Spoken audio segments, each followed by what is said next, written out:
Dr. Stephanie Fletcher-Lartey. I have sat down with Dr. Eugenia Marembo to share my story with her. Yeah. So I ran more like a military camp at home, right? Yeah. So I wanted my kids to know that it was important to be independent.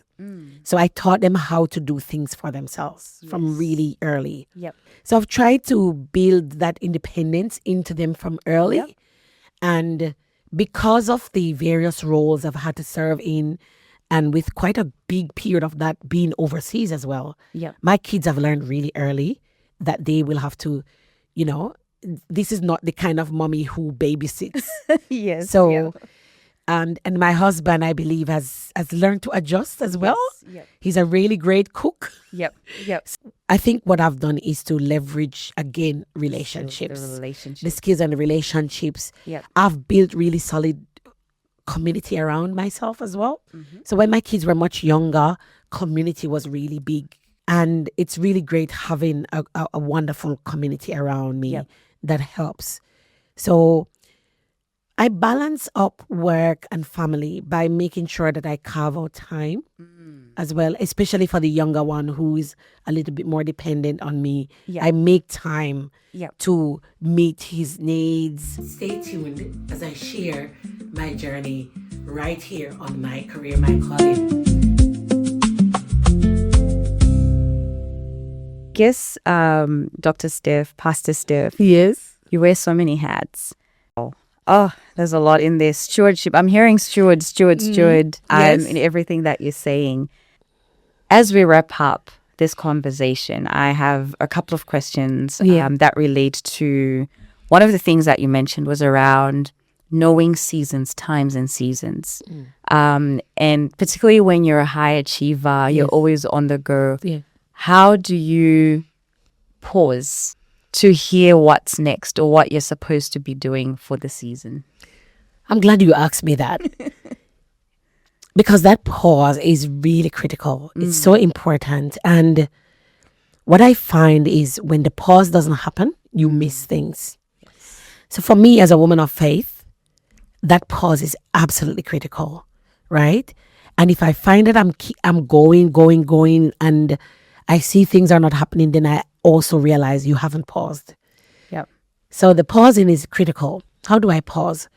I'll just say, this week, no work, no appointments, no engagements. It's a no week. Yep. I love that. So and I listen to my body as well. If my body is saying, I need rest, I need a break, then I will deliberately also add that in, right? Even if I have appointments, I might even cancel them so I can take a break and listen to what my body is saying. Now, back to the pause.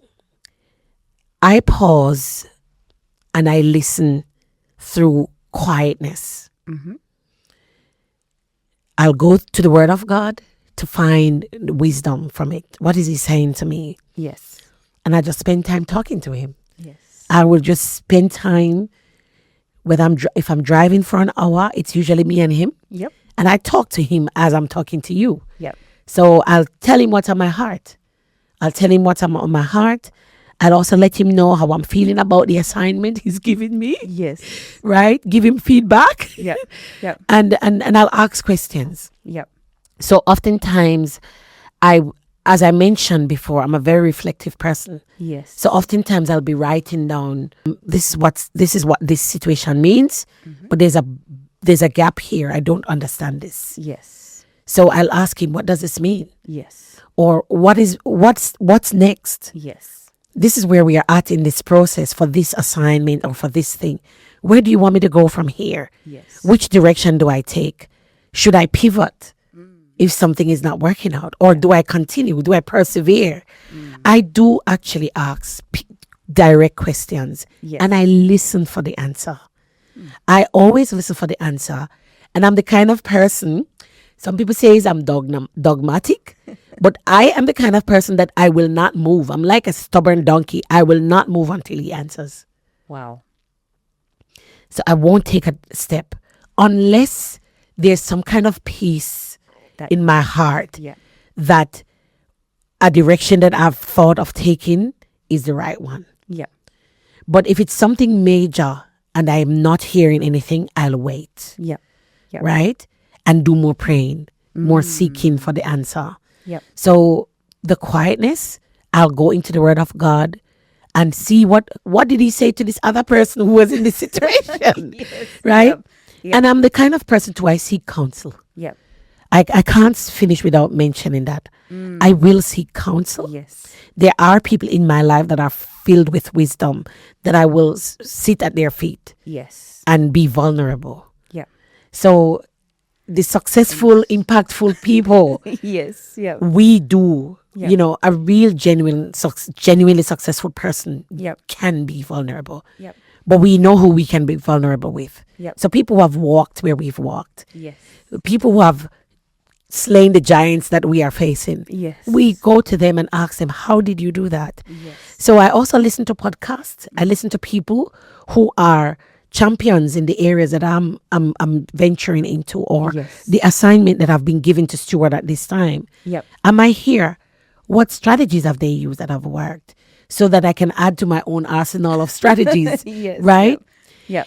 One of the things that just came to mind as I'm sharing this with you is having conversations is really valuable for me. Yep. So sometimes talking about something like me and you having this conversation can also bring insight. Because as we are sharing, Yes.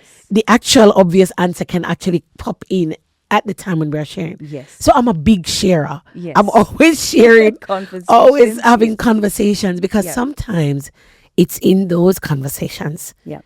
that the answer comes out. So it's important not to be too shy to share. And, if you have people that you can have those kinds of quality conversations with, it can be really helpful. Oh, that is amazing.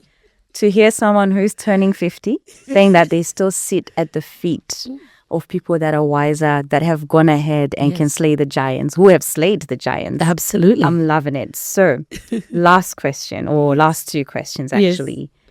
If you could meet an 18-year-old Steph before she was Dr. Steph or Pastor Steph or this woman of impact, what would you tell her?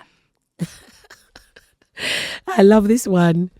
And I'm glad you said 18-year-old, because if you had said my 25-year-old self, I might have said too late.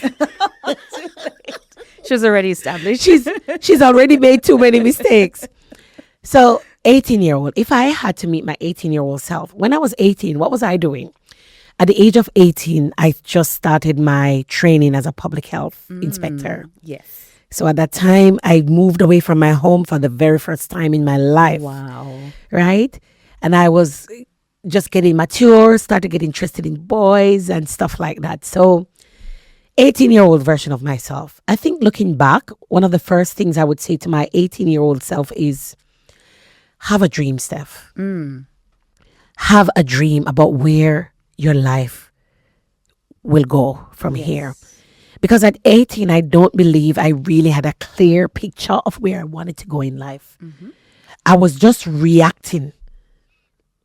I was only reacting to circumstances. So I thought something was, I didn't understand at that age around the purpose. Yes.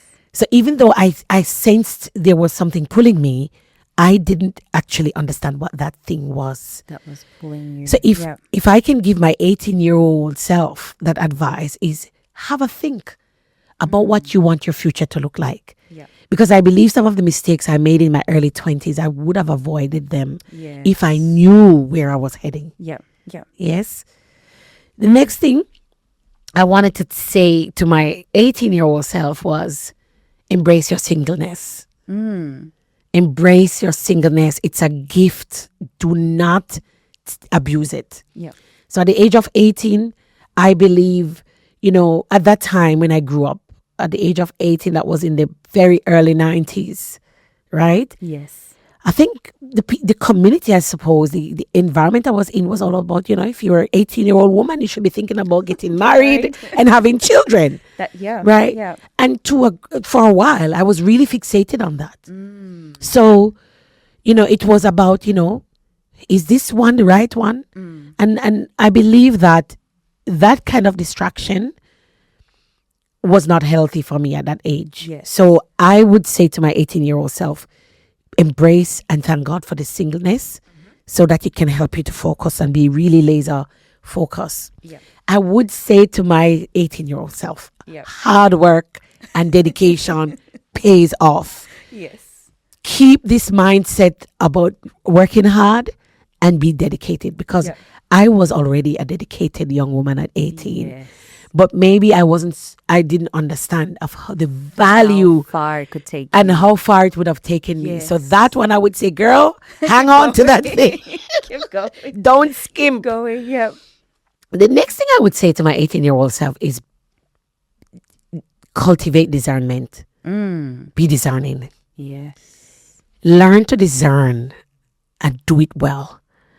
A lack of discernment at the age of 18 led me into relationships, into areas of life where I shouldn't have ventured into, right? Yeah. That lack of discernment, and especially to be able to discern people, Yes. right?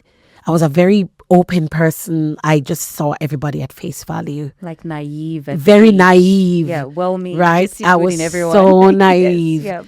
So, but thank God for divine protection, because it really created a buffer around me. Yes. But I think I was so eager Yep. to please everyone and to befriend everyone that I didn't discern well. Yes. So discernment, I believe, Steph, definitely, that's something that I'm sending back for your toolkit. Yep. And I think I'd ground it out to say, choose your friends wisely. Choose the friends wisely. Choose your friends wisely. For in that early, very innocent years of my life, I think when I went off to college, I associated with some of the wrong people. And because I was very sheltered and was never really exposed to the outside world much, Yes. Yep. going off to the big city and going to college was a big, it's like the deer in the headlights kind of thing for me. And I made some mistakes based on association. Yep. That later on, when I realized, I think I got quite bitter about it. And thankfully, I was able to reposition my perspective and recognize that it was a learning experience. Yep. But if I had understood earlier Yes. the value of choosing friends carefully, I could have Yes. avoided the depth of some of those relationships. Yep. And I think the last thing I would say is give honor where it is due. Absolutely. Yep. I think coming from a very disciplined and strict family, I've always been a person who honor people. And that has been one of the most amazing things that have kept me, that I know how to honor people, regardless of age, regardless of differences. I know how to give honor. Give honor. And I think that is one of the things that has really kept me. Yep. And I want my 18-year-old self to know that this is something that's going to really be a blessing in the future. Know how to honor people, even if the person does not behave in an honorable way. Can I say that again? Please repeat it loudly. If you have a boss or a manager or someone, a leader in your life who behaves in a dishonorable way, it does not give you permission to dishonor them. Come on. That is profound. It doesn't give you permission to dishonor them. And I believe that trait that I have been able to recognize that people deserve to be honored based on positions and so on has been a lifesaver to me on multiple occasions. Wow. It has saved my life. Wow. Now, from 18, we're going to fast forward a good 32 years. Yes. Turning 50 as my last question for you. Yes. What does turning 50 mean for you? And I think it's beautiful that it's double milestones actually. It is. 30 years of impact professionally as a career woman, also turning 50 in the same year. Like, what does that mean for you? Turning 50. I still can't believe I'm turning 50. So tomorrow is actually my 50th birthday. Oh, wow. And it's a big thing for me. Yes. I'm so grateful, and I believe I've been thinking about it from last year. Wow. That next year I hit my 50th milestone on planet Earth. And it has been such a time of deep reflection for me. And I'm so grateful that I've made it to 50 years old. Because it's looking back at what I've achieved over this year, you know, through blood, sweat, tears, and prayers. Yes. Yes. It has not been a smooth road. But I believe that the person I have become in these 50 years is a testimony of God's goodness and His grace. Wow. I believe my 18-year-old self, Yep. looking at my 50-year-old self, would say, look what the Lord has done. Wow. Because looking back on that trajectory that I saw at 18, it didn't look anything like this. I saw a very shy, uncertain young woman who was just kind of like going with the flow. Now I see a woman who is driven by purpose, Yes.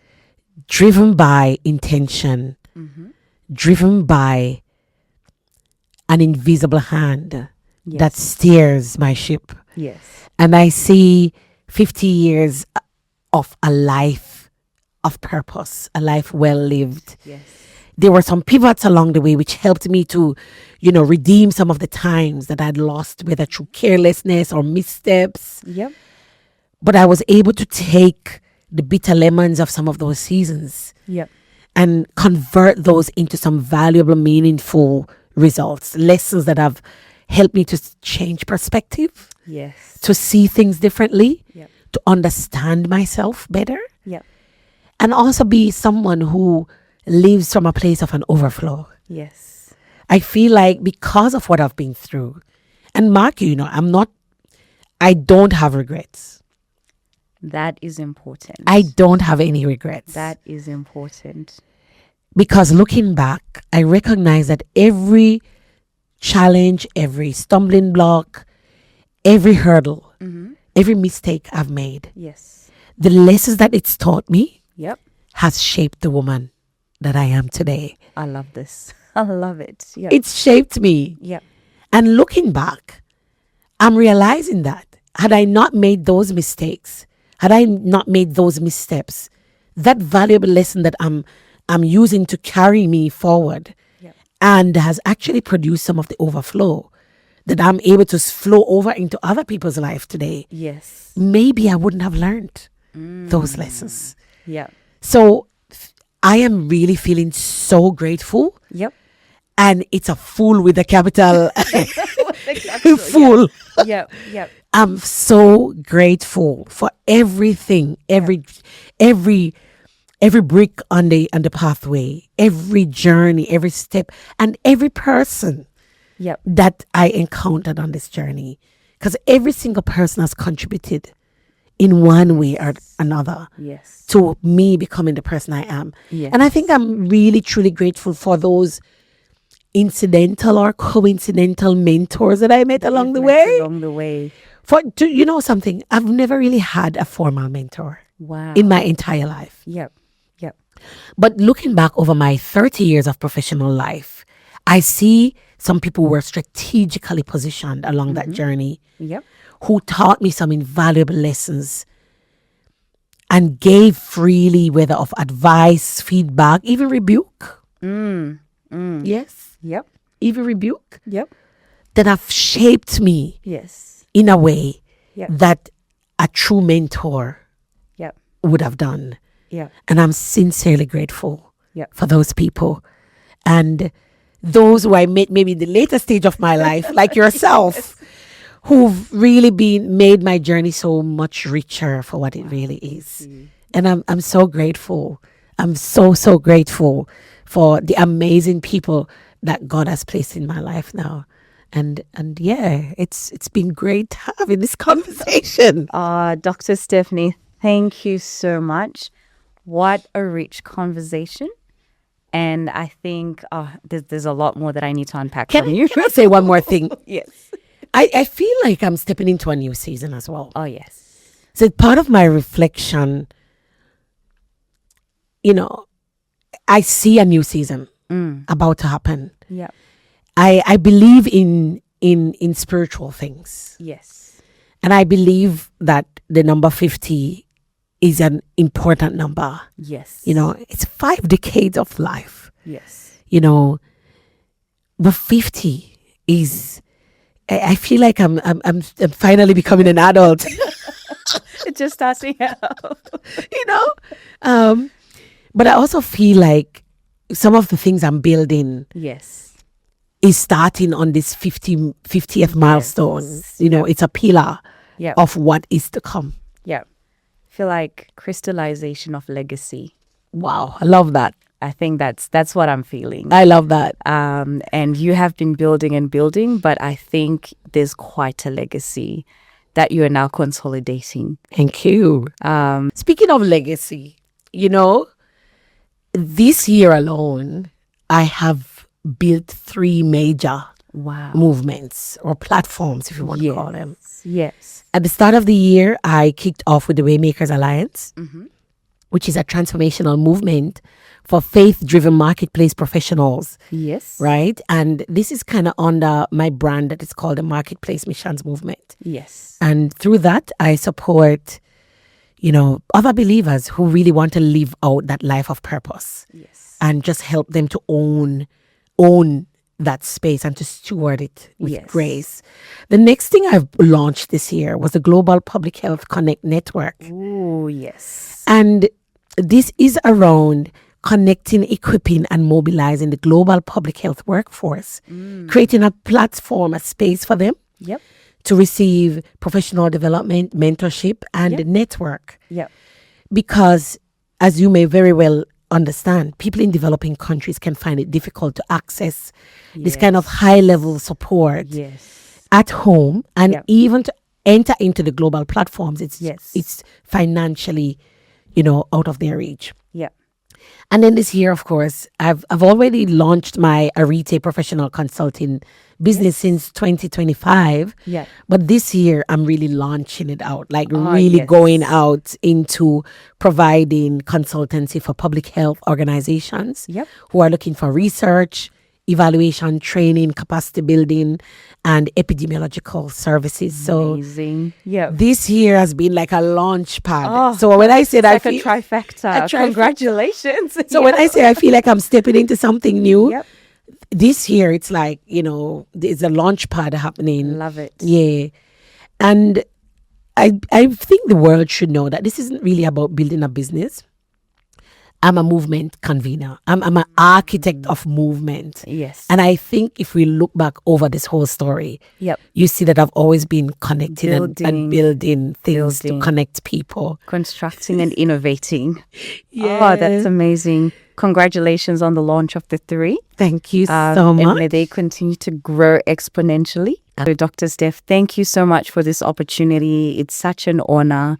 Such a privilege, and I'm also grateful to God for connecting me to you. I still can't believe you're turning 50, so still can't believe it, but happy 50th birthday. Thank you. Happy 30th anniversary. Thank you. Life of impact, and I hope and pray that God continues to elevate and expand your coast as well. Thank you so much. Thank you. Absolutely. But Dr. Steph, it's been such a pleasure, such an honor. And I know this is not the end of the conversation. There will be more conversations to be had. Your books are all available online. Yes. I believe. These are all available and online. In physical copy, I hope that's visible enough. Yes. So make sure you grab yourself a copy as well. Subscribe to the channel. And also Dr. Steph is a coach. Yes. There's a lot of services. She is an asset. There's a lot you can draw from her. So thank you for inviting me and for giving me this opportunity.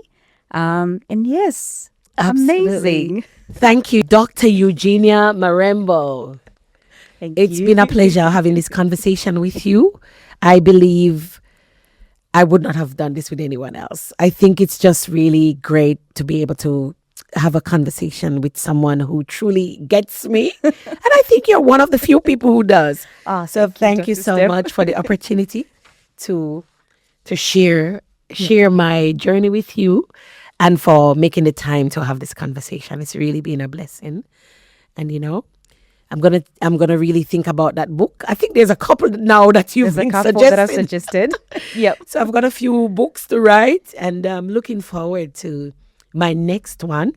But I think what's been burning on my heart is the second edition of the Professional Believer's Guide. That I want an expanded version. Yep.